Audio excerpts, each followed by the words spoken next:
I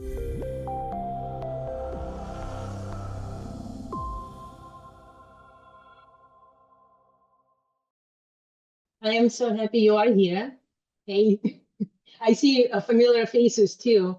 So I'm so happy you are here for the lecture that might not seem unusual for acupuncture profession, but well, I believe it's very important one because we all know that there are invisible forces present in our treatment room, and there are subconscious processes happening every time we work with a patient. In them they are happening, and also the subconscious process happening in you, and nobody taught us about it in school. It's not because our teachers didn't care to teach us, but I think because this kind of teaching is a bit beyond the boundaries of standard acupuncture education, at least here. I don't know about other countries. Maybe because China changed in 50s, didn't explicitly teach it, or maybe it requires a particular apprenticeship. So I don't know. But we all are still being exposed to this spiritual dimension of our medicine. And we know that five elements is not just a diagnostic system, an acupuncture points, not just spots on the body, and chi is not a metaphor for physiological function. We know it because we felt it for the first time. Something happened in a treatment room and we couldn't explain what it was. So I believe all of us were searching for more. So we did the Qigong and meditation, maybe some Taoist practices. We read classical texts, we find teachers, and we are searching. But one thing that I noticed, even though we are searching it, it all can still stay fragmented, like separate practices, not incorporated together in a treatment room, at least consciously. And nobody is teaching how, like nobody was in a school teaching how to integrate all of this directly in a medical aspect of the practice, not as a personal development, but specifically clinical, into the treatments, into the acupuncture protocols, specifically for the session. And this gap is what my CEUs, that this one before and a couple more CEUs that I'm doing this year, that's all about. It's almost like a series that deepens. So I have been lucky because through my life, I met extraordinary teachers from many traditions and from neuro-linguistic programming, EFT, hypnosis, shamanic practices, both Chinese and Western and Eastern, and many years of deep study in Taoist practice within the Chuanzhan lineage. It's a Longman lineage. And I also had for over 18 years an active acupuncture practice where I actually integrated these practices one by one and observing what is happening and recording it too. So I was keeping notes. And I realized this, that everything that is available in the treatment room, starting with us as practitioners, makes a direct impact on much larger picture than patients' physical health.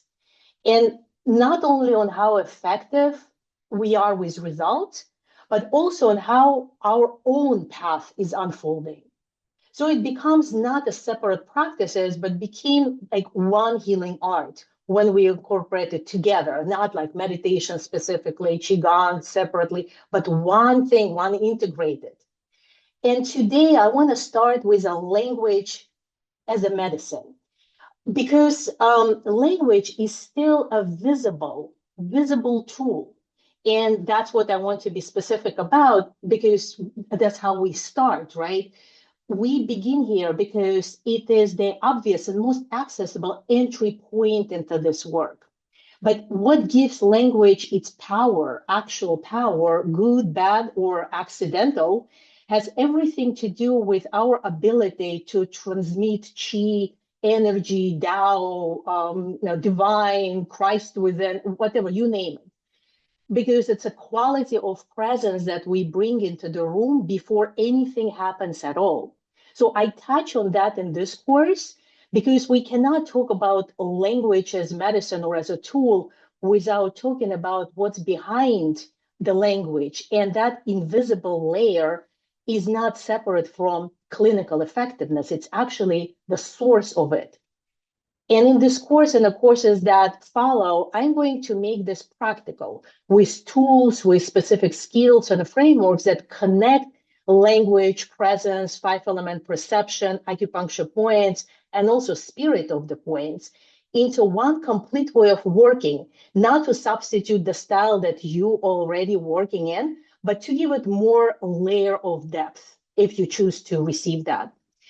And there are incredible depth we can reach as Chinese medicine doctors that when we choose to go there. And one more thing that is important for me, and I think it's for all our profession and for you because you signed up for this seminar, so it means it touched you, that every time you are in a contact with patient, you are touching their spirit. Whether you intend it or not, or aware it or not, it is a job description. We became acupuncturists, we got our licenses. This is a job description. We were initiated in a medicine that always have known this. It's written in a classical text, it's in the names of the points and it's in the five elements. And we're already doing this consciously or subconsciously. And because we're already doing it, don't you think that it's our responsibility to keep digging in deeper, to learn deeper and deeper layers of what this contact actually is and what it does? And not only to our patients, but to us and everybody around us, the world, right? So this awareness is exactly why I started putting the pieces together of what I was doing in my own treatment room over all these years.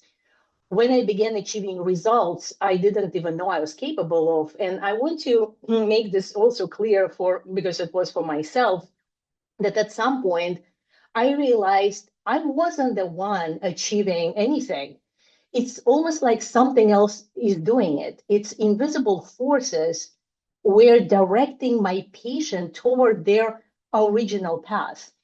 And I had to be on this path momentarily in my role, specifically with my training, my awareness, cultivation, my presence, was that it would be possible for these forces to almost work through me.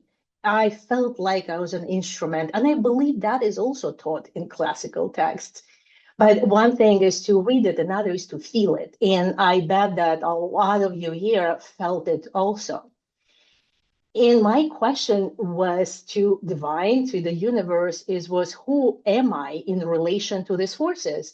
And what is my responsibility to the person in front of me? Is it really accidental that this particular person came to me for help at that particular moment in their lives with this particular issue?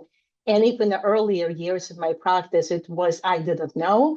Now I don't think it is accidental, because these invisible forces are in motion and a patient arrived and I happened to be available at that time to not get in the way and to somehow be of assistance. And sometimes you find yourself in this position, and I hope more than sometimes.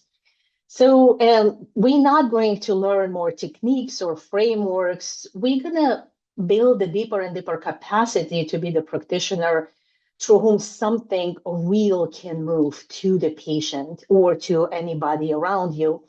We start today with a language, because language is where most of us can immediately feel the difference between communication that heals and communication that harms, because there is no neutral communication. It goes either way. And in the courses that follow, we'll go deeper in a patient's narrative, patient's values, beliefs, five-element perceptual lens, identities. We look at the shamanic perception, spirits, some extraordinary vessels taught from Taoist perspective specifically, and most importantly, the deepest layers, what it means to help somebody to return to their original nature. Each course is a step in, and today we will start with language as medicine. So I am very happy you are here, and let's begin.